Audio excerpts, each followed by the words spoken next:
Bom, pessoal, a gravação dessa aula, ela é referente à nossa atividade de língua portuguesa dessa semana. Uma vez que nós, na semana passada, nós não tivemos aula, tá bom, de língua portuguesa. Então, eu gravei essa aula, videoaula, explicando o nosso conteúdo, né? Na verdade, vai ser apenas uma introdução ao nosso conteúdo de literatura, mas que servirá como material de estudo e de pesquisa para que vocês possam responder à atividade de vocês, tá certo? Então, eu quero que vocês prestem bastante atenção na explicação, e caso vocês tenham dúvidas na resolução das questões, vocês podem ir me procurando pelo WhatsApp, ou a gente, na nossa próxima aula presencial online, a gente, de certa forma, retoma esse conteúdo, corrigindo as questões e debatendo e discutindo sobre elas, tá certo? Então, pessoal, o conteúdo de literatura que nós vamos estudar neste bimestre, ele é o modernismo. Nós vamos iniciar os nossos estudos acerca do modernismo. Lembrando que no bimestre anterior nós fizemos o estudo sobre o pré-modernismo, né? Que, na verdade, a gente viu que não se tratava de uma escola literária, mas sim de um momento de transição entre o parnasianismo e simbolismo até, de fato, o modernismo, né? Por isso o nome pré-modernismo. Foi uma espécie de momento artístico e de escrita que anunciou, né, o que estava por vir, né, que é justamente a questão do modernismo. E o modernismo, no Brasil, pessoal, ele é dividido em 3 fases. A primeira fase, a segunda e a terceira fase, né?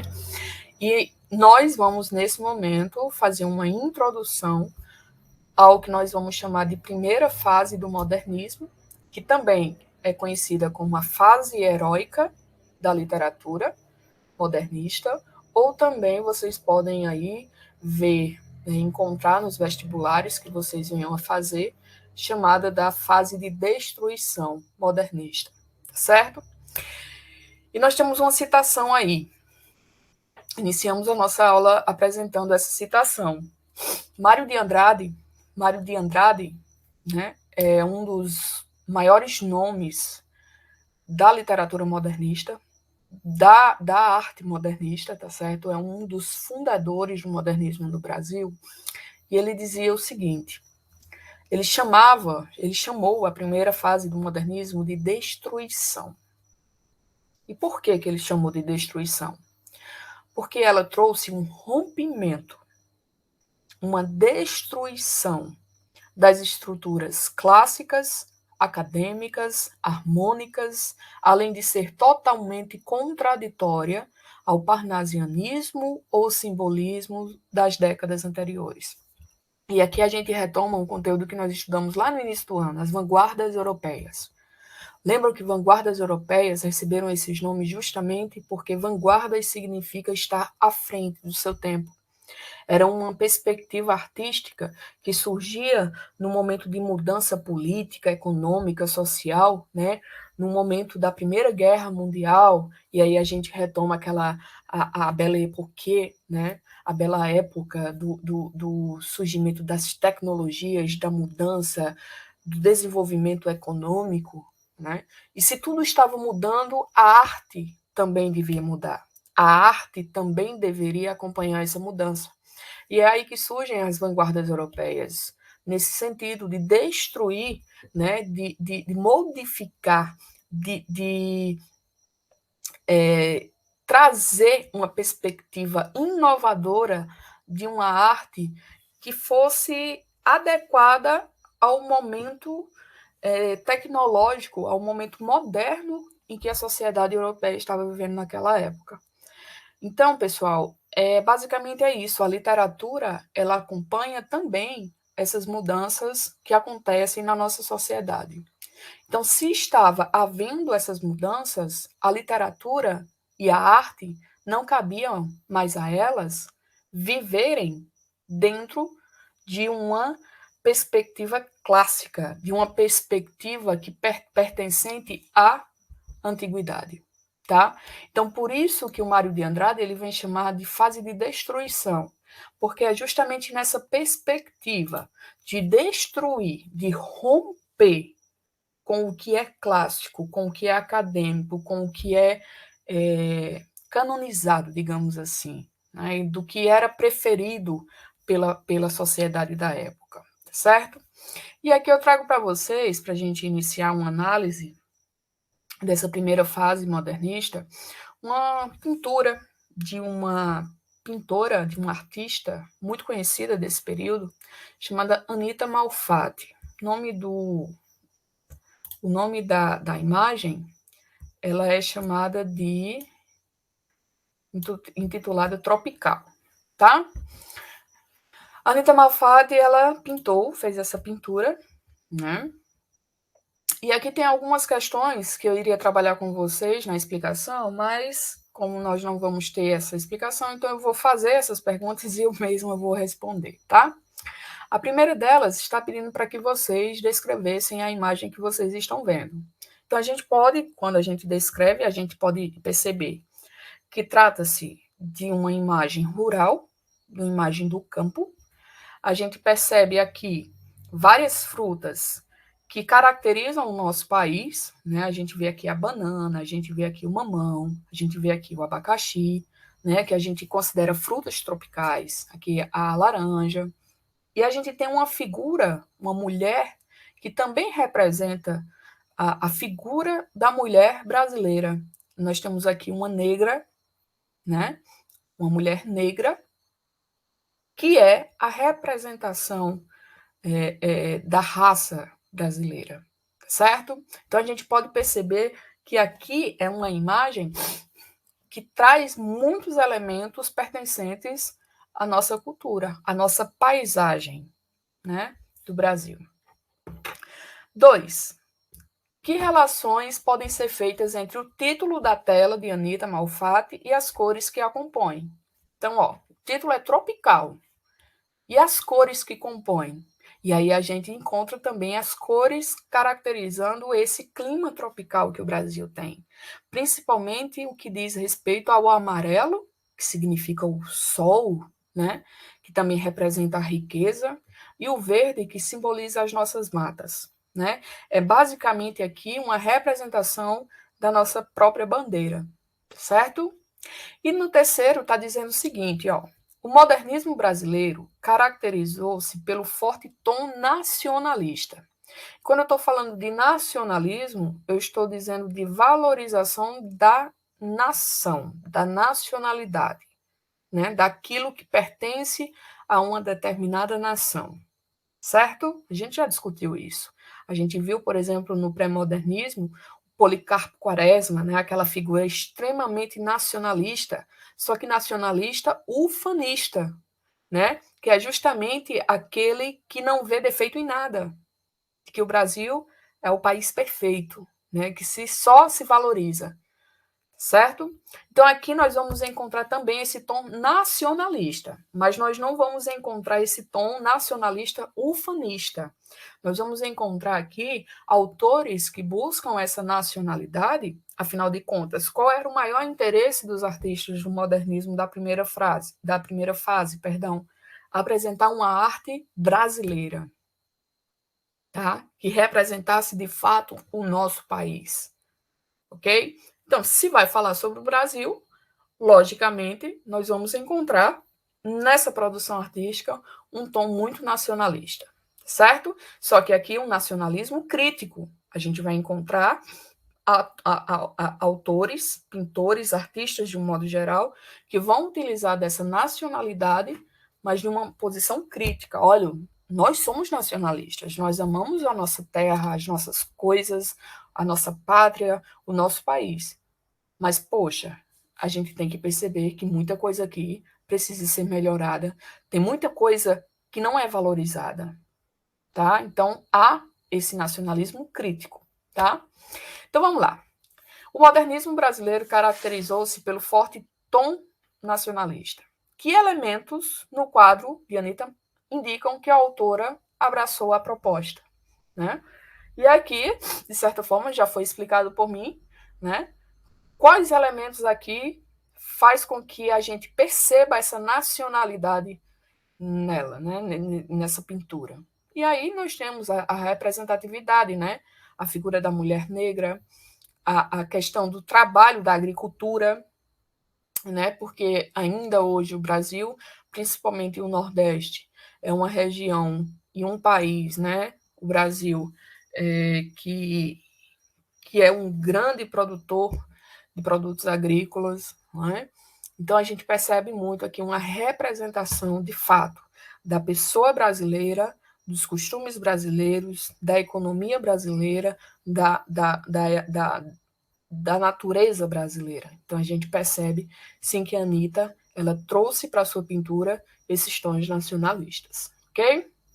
E aqui eu trouxe para vocês um poema que diz o seguinte: esse poema ele foi escrito por Oswald de Andrade. Oswald de Andrade ele foi um outro autor responsável também pela fundação, pela criação da fase modernista. Oswald de Andrade e Mário de Andrade não são nada.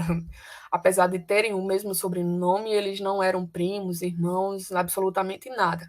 Certo? A única coisa afim que eles tinham era justamente esse desejo de criar uma literatura, uma arte que representasse o nosso país, e uma arte que fosse liberta de todo esse academicismo,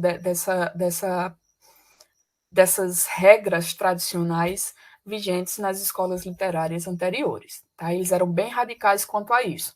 Eles não queriam saber mais de regras, de medidas, de orientações, nada. Eles queriam destruir isso. Eles queriam que a arte fosse livre e que cada pessoa, que cada artista utilizasse a sua liberdade para expressar essa nacionalidade, tá? Então ele escreve esse poema, que ele diz o seguinte: Canto de regresso à pátria. Olha o nome do poema, né? Então a gente já percebe pelo próprio título já essa questão da nacionalidade, do nacionalismo, perdão. Então vamos lá. Minha terra tem palmares, onde gorjeia o mar. Os passarinhos daqui não cantam como os de lá. Minha terra tem mais rosas e quase que mais amores. Minha terra tem mais ouro, minha terra tem mais terra. Ouro, terra, amor e rosas. Eu quero tudo de lá. Não permita, Deus, que eu morra sem que volte para lá. Não permita, Deus, que eu morra sem que volte para São Paulo, sem que eu veja a Rua 15 e o progresso de São Paulo. A gente pode perceber que é um poema, e isso vai ser mais adiante dito a vocês, mas que já se trata de um poema basicamente sem rimas. A gente vai encontrar uma rima aqui, uma rima acolá, mas a gente não vai encontrar essa questão do ritmo e da rima no decorrer da poesia. Geralmente, quando a gente diz assim, o que é um poema? A primeira resposta que vem na nossa mente é dizer que é um texto que rima. E é a partir do modernismo, pessoal, que essa percepção muda. Ora, se a intenção é criar uma literatura moderna, livre de regras, de normas, né? Então, vamos destruir, vamos acabar com esse negócio de rima, tá? Vamos escrever a poesia agora, o poema não necessariamente vai precisar de rima. Então, por isso que é falho a gente afirmar que o poema é um texto que rima, tá? Não, o poema é um texto escrito em versos, ponto. É essa a definição que nós podemos dar. Mas existirão poemas que apresentarão rimas e existirão poemas que não apresentarão rimas. Se vocês puderem perceber, esse poema aqui do Oswald de Andrade, ele, de certa forma, dialoga com um poema muito conhecido que vocês devem ter escutado quando estudaram o romantismo, lá na época do segundo ano, tá? Então vamos lá. No primeiro ponto aqui, sobre a análise desse poema, ele diz o seguinte: é possível vincular o poema, esse poema que a gente acabou de ler, ao quadro de Anitta Malfatti? dito anteriormente, ó, minha terra tem palmares onde gorjeia o mar, os passarinhos daqui não cantam como os de lá, minha terra tem mais rosas e quase que mais amores, minha terra tem mais ouro, minha terra tem mais terra. Minha terra tem ouro, terra, amor e rosas, eu quero tudo de lá, não permita Deus que eu morra sem que eu volte para lá. Então a gente percebe que há nesse poema, assim como no quadro da Anita Malfatti, uma valorização da natureza brasileira. Tá certo? Então a gente vai reconhecer esses elementos tanto na poesia do Oswald de Andrade como na pintura da Anita Malfatti, tá?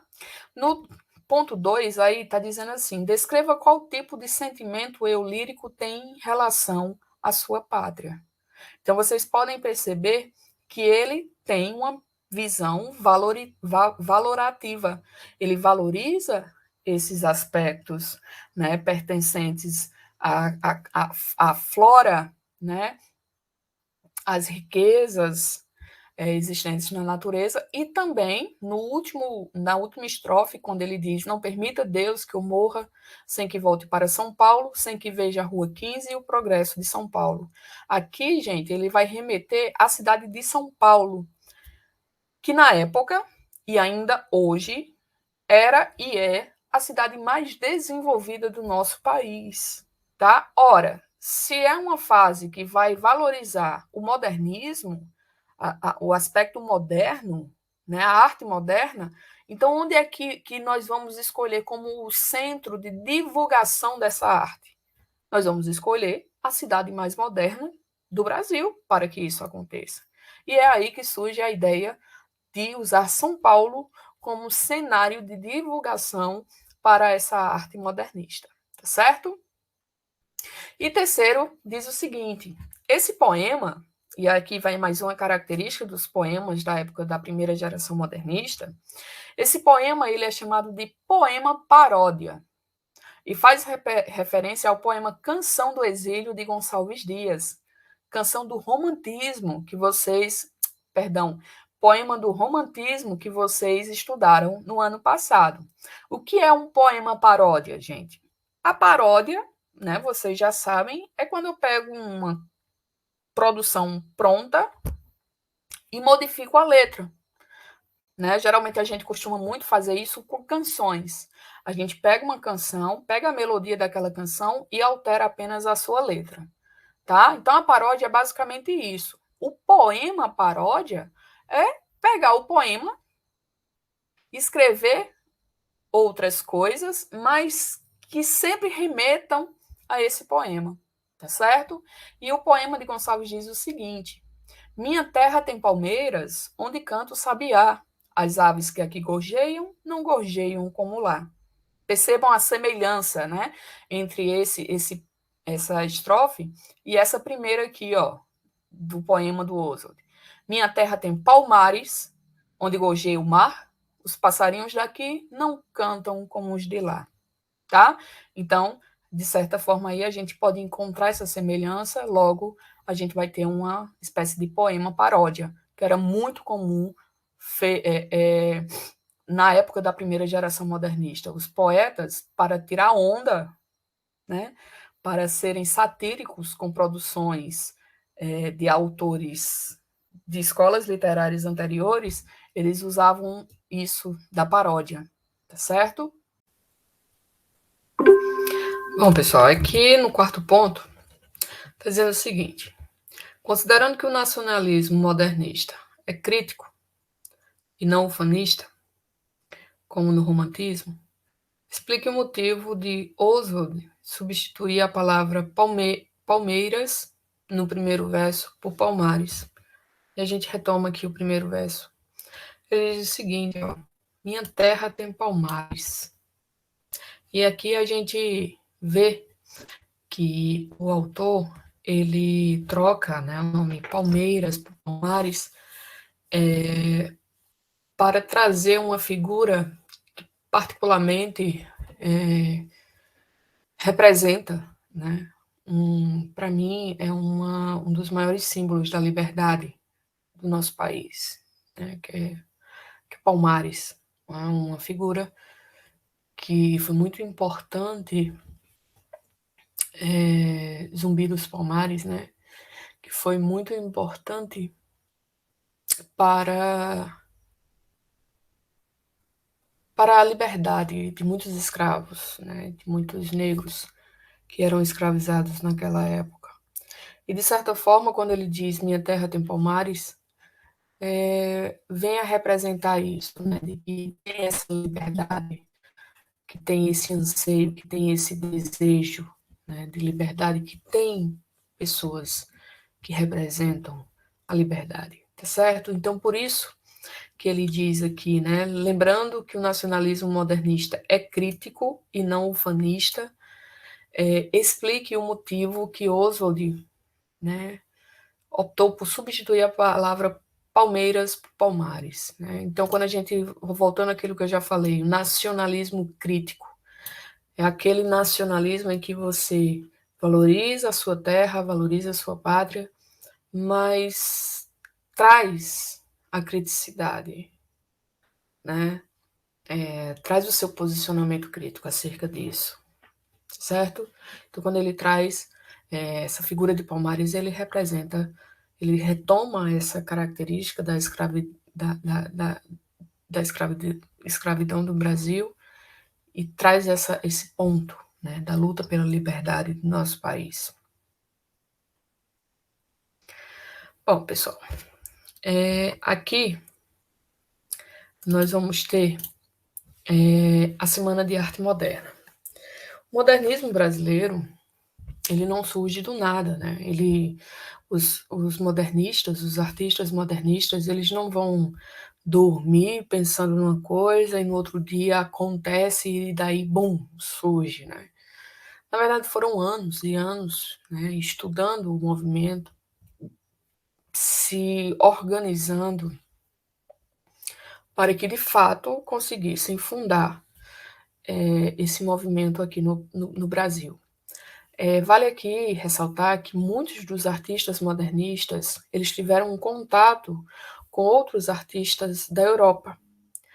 Artistas esses que pertencem a um movimento que nós já estudamos no início do ano, que são chamadas as vanguardas europeias. Né? As vanguardas europeias receberam justamente esse nome, vanguardas, porque eram produções artísticas que estavam além, né, estavam à frente do seu tempo.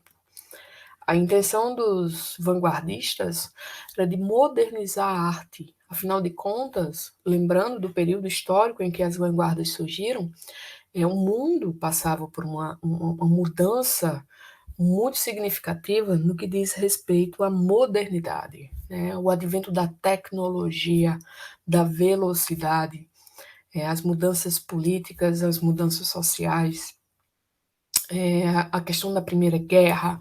Então, a gente tinha um cenário social, um cenário econômico, político, né, de transformações. E a arte, como é algo que faz parte, né, da sociedade, ela também não poderia ficar para trás. Ela teria que se modernizar também com a sociedade. E aí, esses brasileiros, em contato com os vanguardistas, decidem trazer essas inspirações vanguardistas para a arte brasileira. E aí eles decidem, depois de anos de discussões, de debates, criar o modernismo e lançar o modernismo em uma exposição, a quem eles deram o nome de Semana de Arte Moderna, que aconteceu no ano de 1922.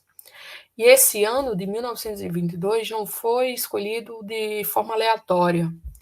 1922 fazia exatamente 100 anos de independência, né, do Brasil em relação a Portugal.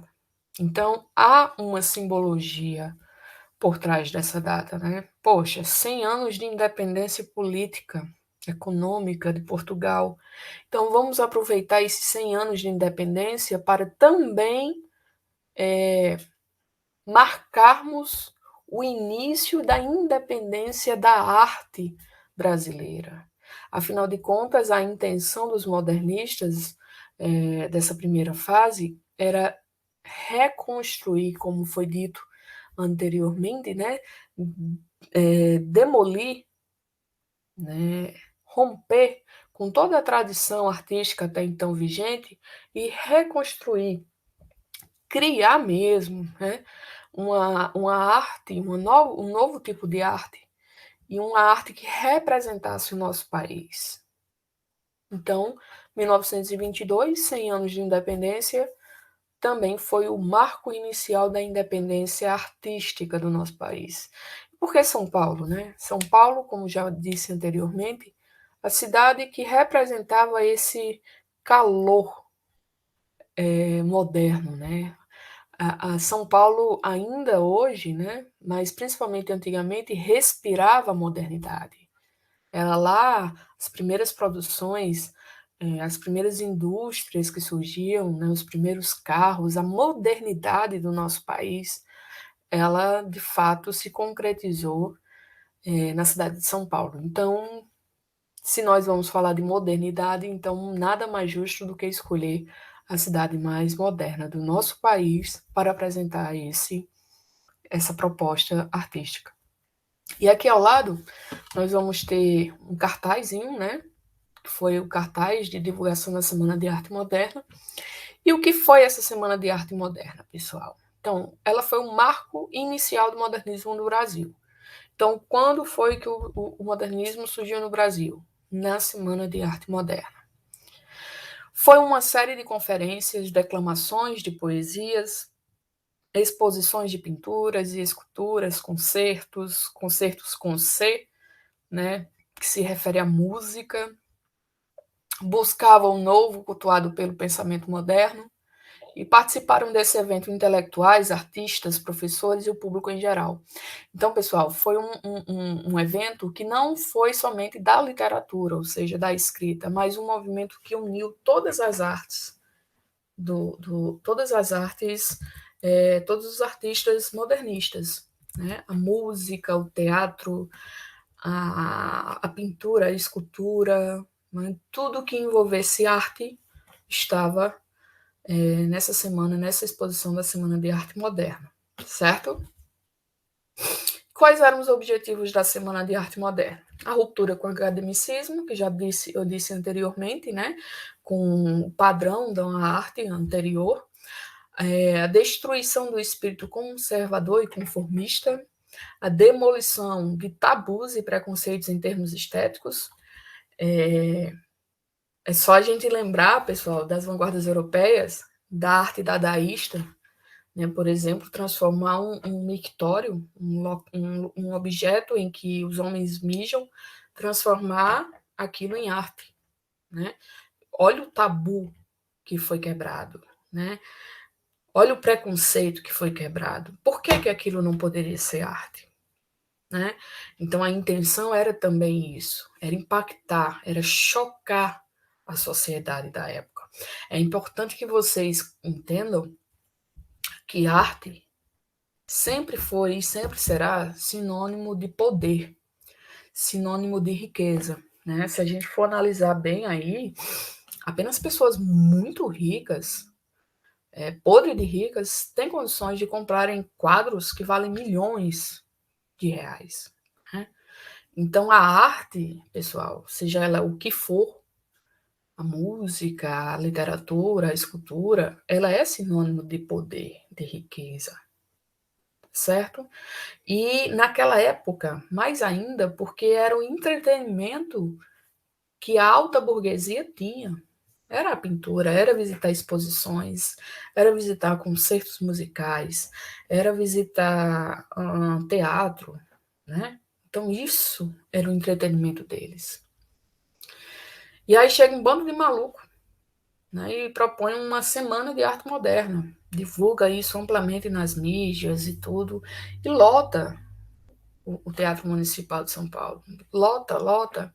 E quando chega lá, eles se deparam com uma arte totalmente diferente, né? Uma arte totalmente diferente da que até então existia. E dizem que foi um caos. Na verdade, a semana, o nome da semana, né, de arte moderna não durou mais do que 3 dias. Dizem que houve muitas brigas, muitas discussões, vaias, pessoas que pegavam cadeiras e jogavam nos artistas, porque o público achava uma afronta pagarem um ingresso e chegarem lá e se depararem com uma arte tosca, uma arte sem lógica, uma arte ruim, né? E essa era a intenção dos modernistas. Tanto é, né, assim como tudo que acontece no Brasil, os artistas modernistas eles só tiveram a sua real importância reconhecida muitos anos depois, né? E eu digo muito assim, graças a Deus que esses malucos tiveram a coragem de fazer isso nessa época. Hoje, por exemplo, nós temos uma possibilidade imensa de ouvirmos, por exemplo, músicas de todos os ritmos que a gente quiser. Isso é devido à Semana de Arte Moderna, que abriu esse horizonte musical, por exemplo, de trazer para o público as misturas de ritmos, né? As misturas de músicas existentes no nosso país. Então, hoje, se você escuta a pisadinha, por exemplo, agradeça aos malucos da arte moderna. Se você escuta, gosta do bom forró pé de serra, agradeça aos malucos da Semana de Arte Moderna, porque eles quebraram paradigmas, né? Eles romperam com a arte tradicional. E por isso são grandiosos, são reconhecidos hoje em dia. Tá certo? Esses artistas, eles divulgavam as suas obras em revistas, né? A gente sabe que naquela época não existia internet e eles precisavam divulgar essas obras, as suas obras, sejam poesias, fossem músicas, fossem pinturas, esculturas, etc, etc, além das exposições, além dos concertos, né? Tinha essas revistas. Essas revistas, elas eram chamadas de Antropofagia, Claxon, Festa e a Revista. E dentro dessas revistas existia uma divisão de manifestos, tá? O que seriam esses manifestos? Vamos supor que a gente tivesse vamos botar assim, uma revista completa, e dentro dessa revista nós tivéssemos a oportunidade de apreciarmos a arte de acordo com as características dos autores, né, dos artistas. Então, por exemplo, se eu sou um artista que gostava de falar sobre a terra e o povo brasileiro, então eu iria optar por produzir uma arte baseada no manifesto do primitivismo para o Brasil. Então eu seria um artista do primitivismo para o Brasil. Por quê? Porque eu produziria uma arte, seja ela qual for, poema, canção, escultura, pintura, etc, etc, em que fosse inspirada na terra e no povo brasileiro. Ah, mas eu não quero falar sobre isso. Na verdade, eu quero falar sobre o primitivismo, mas eu quero, ao mesmo tempo, falar sobre a destruição do passado para as novas criações. Então, eu deixo o primitivismo para o Brasil e passo a ser do antropofagismo. Não, não, não. Eu quero agora produzir uma arte que tenha o culto ao movimento do objetivismo dinâmico, né? A dinâmica da arte. Não sei se vocês já viram na televisão ou participaram de alguma exposição da arte em movimento, que as pessoas, quando vão visitar alguma exposição artística, ela consegue ter um contato físico com a arte, né? Ah, então eu vou para o dinamismo. Então é como se fossem pequenos grupos em que os autores se encaixavam dentro desses grupos, né? Mas esses grupos, na verdade, eram chamados de manifestos. Então a gente tem um manifesto primitivismo para o Brasil, o antropofagismo, dinamismo, nacionalismo, totalismo, desvairismo, grupo independência, ok? Então todos os autores do modernismo, né, todos os artistas do modernismo se encaixavam dentro desses manifestos. ok? E quais eram as características dessa primeira fase modernista? O interesse pelo homem e pela terra brasileira, a gente vai encontrar o Brasil representado na literatura, pelas pesquisas sociológicas, histórias e econômicas, a gente vê muito a questão do folclore aqui, das figuras que representam o folclore do nosso país, revitalização do regionalismo e do folclore, tentativa de criação de uma língua mais brasileira. Ora, se eu vou falar do Brasil, nada mais justo do que eu falar do Brasil usando a língua do Brasil. Então, a gente vai encontrar muito a linguagem coloquial, a linguagem do povo brasileiro na escrita, na literatura brasileira, na literatura do modernismo.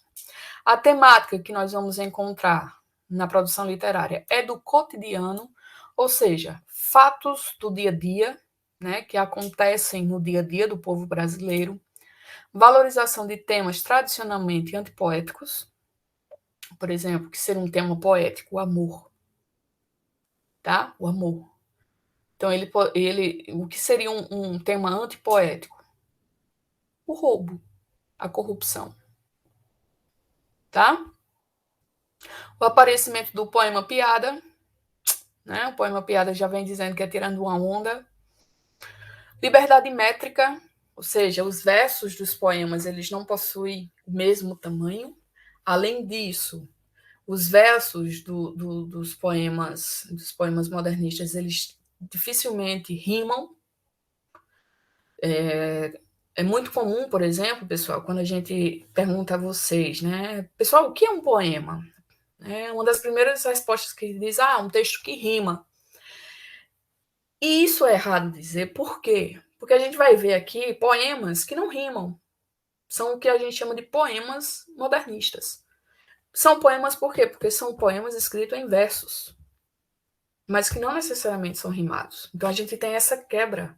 Ora, não é para romper com regras, com padrões, então nada de rima, nada de versos do mesmo tamanho, tá certo?